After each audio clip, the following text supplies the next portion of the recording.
So, the first book I want to talk about is The Golden Compass by Philip Pullman. It was also published as The Northern Lights in Europe, and consequently, it was the first book I decided to read. It won the Carnegie Medal for Children's Fiction in the UK in 1995, so this book has been around for a while. I would say it's probably about ages 15 and up for reading. Um, the chapters are it's quite long and the chapters are really long, and that might discourage some middle-aged students, and also kind of the underlying issues in this story may be a little more accessible to older teenagers than they would be to younger middle school students. This is actually my stretch book. I wanted to get it out of the way first thing. I picked it as a stretch book because I don't normally read fantasy. I'm just not really into it. But this book really changed my mind about the whole genre because I absolutely loved it.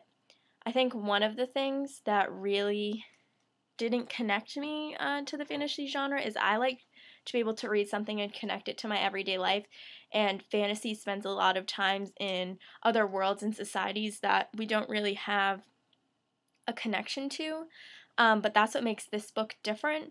It's set in a world much like our own. Actually, part of it is set in Oxford, England, a place we can all kind of be familiar with.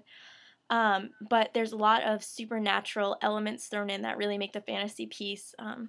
Like, all humans are born with a loyal talking animal that are called daemons in this book.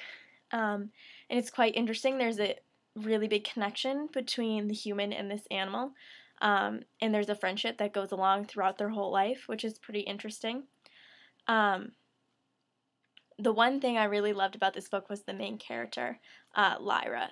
She's a really kind of strong young female character, and so I think it would really make boys and girls want to read this book.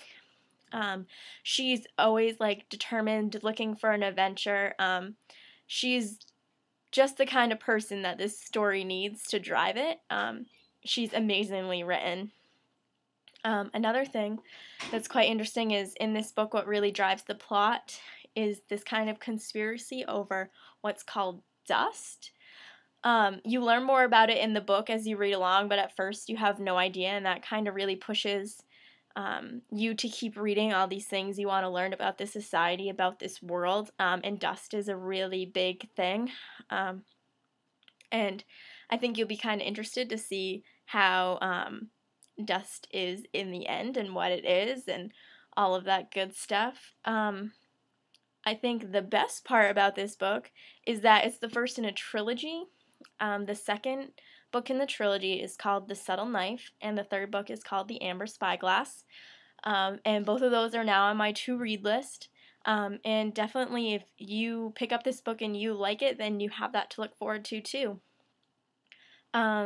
If you want any more information on The Golden Compass or Philip Pullman as an author, or even the Carnegie Medal Award that I talked about earlier, you can head over to the authors section or the resource section and find more information about those.